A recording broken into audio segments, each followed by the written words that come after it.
கொள்கை எதிரின்னு டிக்ளேர் பண்ணது ஒரே கட்சி நாங்க தான். கொள்கை எதிரின்னு டிக்ளேர் பண்ண முதல் நாள் கொள்கை எதிரின்னு டிக்ளேர் பண்ணது யாரு? டிவிகே மட்டும் தான். திமுக எல்லாம் டிக்ளேர் பண்ணல. அவங்க 99 சேர்ந்தாங்க. இல்ல பிசிகே வந்து பிஜேபி கூட்டணி இல்லையா? பிஜேபி கூட்டணி இல்லையா? நல்லா தெரியுமா? முன்னாடி இருந்தாங்களா?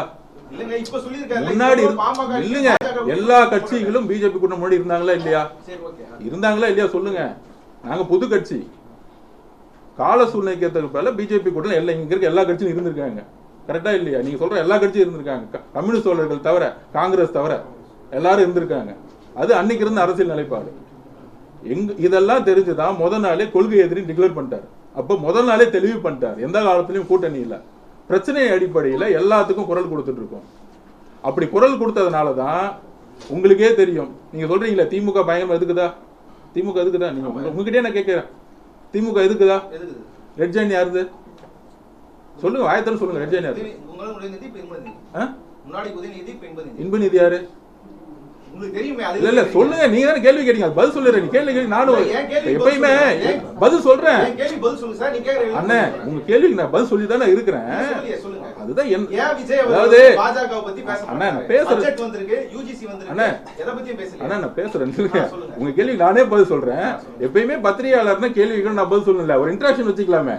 இன்டராக்ஷன் தான் இது. இது என்ன ஏன் பத்திரிகையாளர்னா நீங்க அப்படியே அடிச்சுட்டே இருப்பீங்க, பதில் சொல்லிட்டே இருக்குமா? அப்படி கிடையாது. நீங்க கேள்வி கேளுங்க, எனக்கு தோணுச்சுன்னா நான் நட்புல நானும் கேள்வி கேட்கிறேன். அப்போ உதயநிதியோட பையன் யாரு? இல்ல இல்ல நான் என்ன நான் கேள்வி கேட்டுக்கு பதில் சொல்லுங்க. யாருன்னு கேட்டேன். இன்பநிதி யாருன்னு கேட்டேன். இன்பநிதியோட தாத்தா யாரு? இல்லங்க இல்லங்க, இந்த கேள்வி கேட்கறதுக்கு பதில் சொல்லுங்க. அது ஏன் முக ஸ்டாலின் சொல்றதுக்கு ஏன் பயப்படுறீங்க? சொல்லுங்க, கொஞ்சம் வாயத்தர சொல்லுங்க. அப்ப சொல்லுங்க பிரதர். ரொம்ப சீரியஸா ரொம்ப சீரியஸா வரீங்க, ஜாலியா பேசுங்க மேடம். இல்ல மேடம் மேடம் மேடம் ஒரு நிமிஷம் இல்ல மேடம், நான் அதுதான் பதில் வரேன். அதாவது இங்க என்ன அரசியல் நடந்திருக்கு நான் பதில் சொல்றேன், வேற ஒண்ணும் இல்ல. ஒரு நிமிஷம் இல்ல, அதுதான் சார் ஒரு இல்ல சார் ஒரு நிமிஷம் நான் சொல்லி முடிச்சிடுறேன். ஜாலியா தான் பேசிட்டு இருக்கேன், நான் ஒன்னும் சீரியஸா பேசல. அப்ப இன்பநிதி தாத்தா யாரு? முதலமைச்சர் மு க ஸ்டாலின் அவர்கள். ஓகேவா? அந்த படத்தை யார் ரிலீஸ் பண்றா இன்னைக்கு? யார் ரிலீஸ் பண்றா? இன்பநிதி, ரெட் ஜெயண்ட் அவங்க ஃபேமிலி ரிலீஸ் பண்றாங்க. அவங்க படம் ரிலீஸ் ஆயிருச்சா? பொங்கல் முடிஞ்சு ஜாலியா ரிலீஸ் பண்ணி முடிச்சிட்டாங்களா? வியாபாரம் பண்ணி முடிச்சிட்டாங்களா? அதுக்கு பர்மிஷன் யாரு கொடுக்கணும்? பொதுவாக சொல்லுங்க, யூஏ சர்டிஃபிகேட் யாரு கொடுக்கணும்? கேள்வி கேட்ட கொஞ்சம் பதில் சொல்லுங்க. சென்ட்ரல் தானே. எங்க படம் என்னாச்சு? எங்க படம் நீங்க சொல்றீங்களே பிஜேபியோட மறைமுக, பிஜேபி மறைமுகம் இருந்தா முதல் நாளே எங்களுக்கு ரிலீஸ் பண்ணிருக்க முடியும். இன்னைக்கு வரைக்கும் ஏன் கோர்ட்டுக்கு போனோம்? இன்னைக்கு வரைக்கும் ஏன் சண்டை போடணும்? லாஸ்ட் பொதுக்கூட்டத்தில் என்ன சொன்னாரு? நான் இங்க எந்த அழுத்தத்துக்கு நான் பயப்பட மாட்டேன், என்னுடைய அரசியலை நான் சரியா செய்வேன், டெய்லி அறிக்கை விடுறது அரசியல் கிடையாது, மாற்றத்துக்காக நான் வந்திருக்கேன், டெய்லி ட்விட்டு போறதுக்காக நான் வரல, மாற்றத்துக்காக வந்திருக்கேன். நுங்கம்பாக்கத்துலயோ இல்ல மவுண்ட் ரோட்லயோ போய் சும்மா ஒரு 300 பேர் வச்சுட்டு போர்டு பிடிச்சிட்டு நானும் போராட்டம் பண்ணேன்னு சொல்லிட்டு அடுத்த நாள் போய் அதே கட்சி கூட சேர்றதுக்கு நாங்க போராட்டம் பண்ணல. எங்களுடைய போராட்ட வலிமை, எங்களுடைய பிரச்சார வலிமை மக்கள்கிட்ட சொல்லணும்.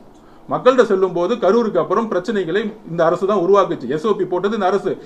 இந்த எஸ்ஓபி ஒரு டிக்டேட்டர்ஷிப்புக்கான ஒரு எஸ்ஓபி ஏன் நீங்க சொல்ல மாட்டேங்கிறீங்க? சொல்லுங்க, இந்த எஸ்ஓபி தப்பு நீங்க சொல்லுங்க. ஏன் இந்த பத்திரிகையாளர் சொல்லல? ஒரு கட்சி வந்து 30 நாளுக்கு ஏன் பர்மிஷன் வெயிட் பண்ணணும்னு ஏன் சொல்றீங்க? கேட்க வேண்டியதானே. மக்கள் பாதுகாப்புக்கு அந்த கட்சி தான் வந்து யார் ஏற்பாட்டாளர்களோ அவங்க தான் பொறுப்புன்னு ஏன் சொல்லணும்? அப்ப நாளைக்கு திருப்பி ஒரு பிரச்சனை நடக்கணும், அந்த பழியை நம்ம மேல போடணும். அப்ப பிஜேபியோட நாங்கள் ஒரு துணையா இருந்திருந்தா இந்நேரம் இல்ல ஏன் எப்ப பேசல, எந்த பிரச்சனைக்கு பேசலன்னு சொல்லுங்க. பட்ஜெட் ஒரு நிமிஷம் பட்ஜெட் முடிஞ்ச அடுத்த நாள் காலையில எங்களுடைய மாநில நிர்வாகி நிர்மல்குமார் என்ன பேசினாரு? ஒரு நிமிஷம் நில்லுங்க. கட்சியோட நிர்மல்குமாரோட வாய்ஸும் சரி, ஆதவர்ஜனோட வாய்ஸும் சரி, கட்சியில யார் பேசினாலும் தலைவரோட அனுமதியில பேச முடியும். எங்களோட கட்சியோட நிலைப்பாடு டிக்ளேர் பண்ணிட்டாரு அவரு. இந்த பட்ஜெட்டை பத்தி டிக்ளேர் பண்ணிட்டாரு. தமிழ்நாட்டுக்கு எப்பயுமே அநீதி ஏற்படுத்தக்கூடிய பட்ஜெட் டிக்ளேர் பண்ணிட்டோம். இது நாங்க தெளிவா இருக்கிறோம். யார் மறைமுக கூட்டணி இருக்காங்கிறது நான் உங்க முன்னாடி ஒரு எக்ஸாம்பிள் சொல்லிட்டேன். எங்க படம் இன்னைக்கு வரைக்கும் கோர்ட்ல நின்றுட்டு இருக்கு. இன்னைக்கு வரைக்கும் வந்து ஒரு ஒன்றிய அரசு கூடிய சர்டிபிகேட் வாங்க நாங்க போராடிட்டு இருக்கோம்.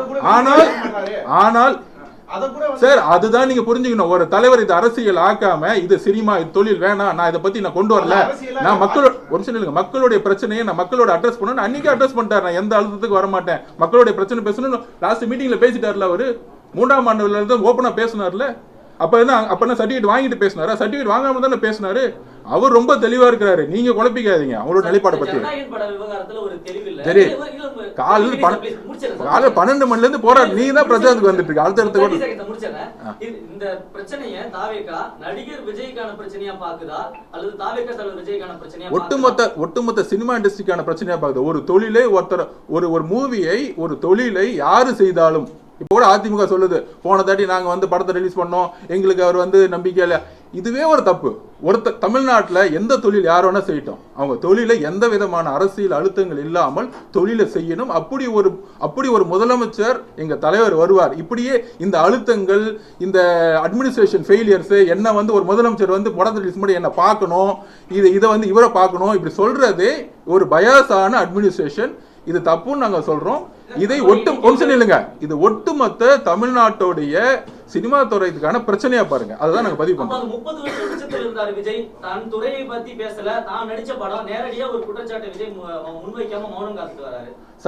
சட்ட ரீதியான போராட்டம் நடந்துட்டு இருக்குல்ல, சட்ட ரீதியான போராட்டத்தை பதிவு பண்ணிட்டு இருக்கோம்ல, ஓப்பனாக பதிவு பண்ணிட்டாரு அவரு. இது மாதிரி எந்த அழுத்தத்துக்கு வர மாட்டோம். அவர் நடிகர்ல இருந்து வெளியாகி ஒரு கட்சியுடைய தலைவர் ஆயிட்டார்.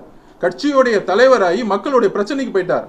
வெறும் நடிகரா இருக்கும் பொழுது தன்னுடைய தொழிலாளர்களுக்காகவும் தன்னை நம்பி இருக்கக்கூடிய ப்ரொடியூசருக்காகவும் ஒரு பிரச்சனைனா போய் எந்த முதலமைச்சர்கிட்ட போய் நின்னாரு, ஃபைட் பண்ணாரு. ஏன்னா அந்த இண்டஸ்ட்ரிக்காக. இன்னைக்கு ஒரு தலைவரான பிறகு ஒரு நிமிஷம் நான் பதிவு பண்றது மட்டும் பதிவு பண்ண புரிஞ்சுக்குவாங்க.